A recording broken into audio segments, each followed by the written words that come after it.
ان کو پوری طرح سمجھ ہی نہیں ہے کہ یہ ملک بنا کیوں تھا، اور ہمارے نبی صلی اللہ علیہ وسلم ان کا پیغام کیا تھا، کیوں ان کو فالو کرنے کے لیے اللہ نے حکم دیا قرآن میں۔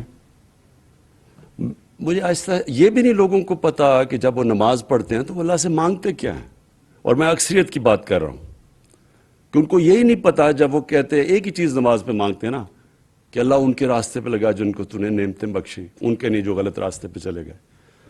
تو جن کو اللہ نے نعمتیں بخشی سب سے زیادہ وہ تو ہمارے نبی صلی اللہ علیہ وسلم تھے، باقی بھی پیغمبر تھے۔ تو اصل میں تو ہم سارا وقت نماز پہ ایک ہی چیز مانگ رہے ہوتے ہیں کہ ان کے راستے پہ چلو۔ تو ان کا راستہ کیوں اتنا ضروری ہے؟ کیا ہمیں سمجھ ہے کہ اللہ کیوں ہمیں کہتا ہے ان کے راستے پہ چلو؟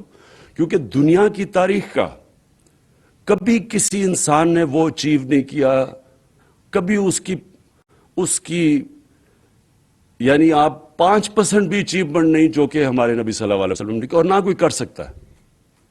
یہ جب 100 گریٹسٹ مین ان کے اوپر ایک کتاب ہے، پتہ نہیں اس کا کیا نام ہے، ہارٹ یا کچھ ہے، وہ نمبر 1 پہ ان کو کیوں رکھتا ہے؟ وہ تو مسلمان نہیں ہے، لیکن وہ اچیومنٹس پہ رکھتا ہے کہ کسی انسان نے وہ چیزیں اچیو نہیں کی۔ تو اللہ ہمیں کیوں کہتا ہے کہ ان کے راستے پہ چلو؟ ہماری بہتری کے لیے۔ جب وہ کہتا ہے کہ وہ 2 راستے ہیں آپ کے سامنے، ایک اللہ کی وہ راستے جس پہ اللہ نے نعمتیں بخشی ہیں، تو وہ جو راستہ ہے وہ آسان راستہ نہیں ہے، کیونکہ نبی صلی اللہ علیہ وسلم کا آسان راستہ نہیں تھا، لیکن وہ انسان کی عظمت کا راستہ تھا۔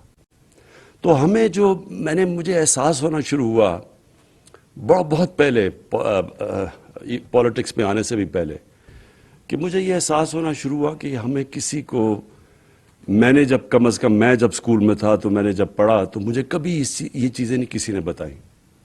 مجھے میری دینیات اور اسلامیات کی کلاس کے اندر مجھے کبھی یہ نہیں بتایا گیا کہ کیوں میں نبی صلی اللہ علیہ وسلم کے راستے پہ چلوں۔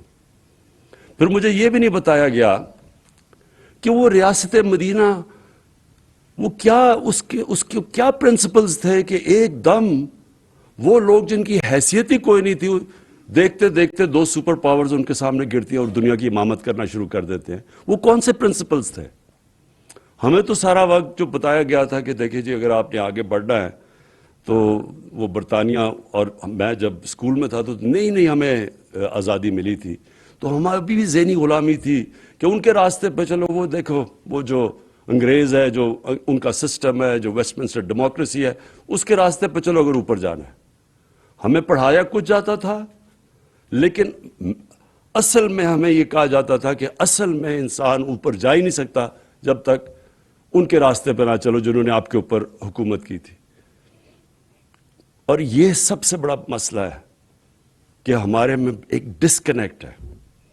ہماری ہم جب دین کی اپنے بچوں کو تعلیم دیتے ہیں، ہم ان کو یہ بتا ہی نہیں سکتے کہ کیا وجہ ہے کہ آپ کو یہ جو ہم آپ کو پڑھاتے ہیں کہ ان کے راستے پہ کیوں چلو۔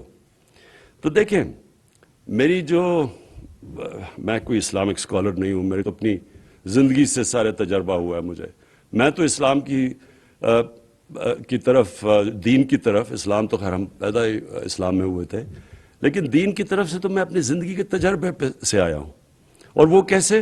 کیونکہ مجھے 2 مختلف کلچرز کو میں نے اندر سے دیکھا۔ اپنے پاکستان کا تو میں ماں باپ اور ہمارے اسکول کلچر تو دیکھ ہی لیا تھا، لیکن میں نے مغربی کلچر کو اندر سے دیکھا، اور پھر میں نے اپنا تجزیہ کر کے میں پھر ان نتیجوں پہ پہنچا، اور آہستہ آہستہ جو اصل چینج جب میرے میں آیا، جب میں نے نبی صلی اللہ علیہ وسلم کی زندگی پڑھی، ان کی سیرت پڑھی، اسٹڈی کیا اس کو، تو اصل میں تو چینج تب میرے میں آیا۔ تو میں یہ سمجھتا ہوں کہ جو ہم نے اپنے بچوں کو اگر ہم نے صحیح تربیت دے دی اور صحیح معنی میں ان کو سیرت نبی، ان کو اسکول سے ان کو صرف بتا دیا کہ وہ ان کا راستہ کیا تھا، یہی اس قوم کو اوپر اٹھا دے گی۔ کیونکہ کوئی قوم جس کا کیریکٹر بڑا نہیں ہوتا وہ بڑی قوم نہیں بن سکتی۔ تو جو انہوں نے مدینہ میں کیا تھا، انہوں نے سب سے پہلے تو 2 پرنسپلز پہ مدینہ کی ریاست بنائی، عدل اور انصاف اور فلاحی ریاست، اور انہوں نے پھر انسانوں کی کیریکٹر بلڈنگ کی. وہی لوگ تھے، انہوں نے ان کو جو کیریکٹر کی ٹرانسفارمیشن کی، یہی چینج تھا. تو وہ تو دنیا کے سامنے وہ لوگ جو عرب 2 سپر پاورز کے بیچ میں تھے، کوئی حیثیت نہیں تھی.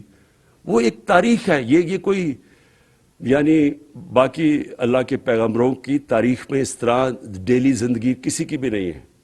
یہ ہمیں اپنے نبی کی تو ہمیں پہلے دن سے پتہ ہے کہ ان کی زندگی کب انہوں نے ہجرت کی اور پھر کب دنیا سے گئے. وہ سارے ان کا ریکارڈ ہے ہمارے پاس کہ کب جنگ بدر ہوئی، پھر خندق ہوئی، پھر وہ جو ان کو صلح حدیبیہ ہوئی. یہ سارا تاریخ کا حصہ ہے. تو ایک سمجھ لیں ہمیں کبھی اپنے آپ سے پوچھتے رہیں کہ یہ کیا ٹرانسفارمیشن تھی کہ ایک دم یہ کہیں بھی دنیا کا اس کی کوئی مثال نہیں ہے کہ ایک دم ٹرانسفارم ہو کے ایک دنیا کی امامت کی. اس لیے اللہ کہتا ہے کہ ان کی زندگی سے سیکھو، ہماری بہتری کے لیے. ہم اگر اس پہ چلیں گے قوم اٹھ جائے گی، اگر انسان ان کو کاپی کرے گا وہ کیریکٹر بڑا ہو جائے گا. پھر جب سے مجھے حکومت ملی تو میں نے یہ کیوں میں نے رحمت اللہ عالمین اتھارٹی کا فیصلہ کیا. سب سے پہلے میں کیونکہ مغربی کلچر بھی سمجھتا تھا، اپنا بھی کلچر دیکھا، تو میں نے یہ ریئلائز کیا کہ گورنمنٹ کئی چیزیں نہیں ٹھیک کر سکتی. کیا نہیں ہم ٹھیک کر سکتے؟ مدینہ کی ریاست میں جو قرآن کی آیت ہے امر بالمعروف، اچھائی کے ساتھ کھڑی اور برائی کو ختم کرو، یہ جو برائی کے خلاف کھڑے ہو، یہ جو بیسک جس کو ایک مورالٹی یا ایتھکس ایک سوسائٹی کی اس کے اوپر بیس ہوتی ہے. تو میں نے جب دیکھا کہ ہمارے سے وہ بہت آگے ہے مغرب، برطانیہ کا جو سوسائٹی ہے وہ ہمارے سے بہت آگے ہے. وہ واقعی برائی کو دباتی ہے اور اچھائی کے ساتھ کھڑی ہوتی ہے. ان کی جو ایتھکس ہے، ان کی جو مورالٹی ہمارے سے بہت آگے ہے. کبھی بھی وہاں کوئی تصور بھی نہیں کر سکتا کہ وہ پبلک کا پیسہ چوری کرے، کوئی مقصود چپڑاسی کے نام پہ 4.25 ارب روپیہ رکھتے اور وہ کئی شکل بھی دکھا سکے. سوسائٹی روکتی ہے اس کو، کیونکہ میں نے تو وہاں دیکھا ہوا ہے. وہاں ایک لارڈ آرچر تھا، بڑا قریب تھا مارگریٹ تھیچر کے.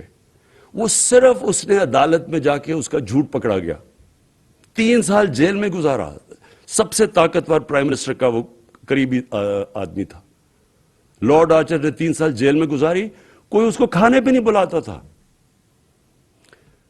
سنگاپور میں لی کون یو نے جب سنگاپور کو چینج کیا، جب سنگاپور میں بھی بڑی کرپشن تھی، اس نے جب کرپشن چینج کیا، ذہن چینج کیا، امر بالمعروف وہ امپلیمنٹ کیا، تو اس کا جب قریبی دوست تھا جو منسٹر، جب اس نے کرپشن کی پکڑا گیا، خودکشی کی اس نے، کیونکہ اس کو پتا تھا معاشرے میں اب مجھے کوئی آنے نہیں دے گا.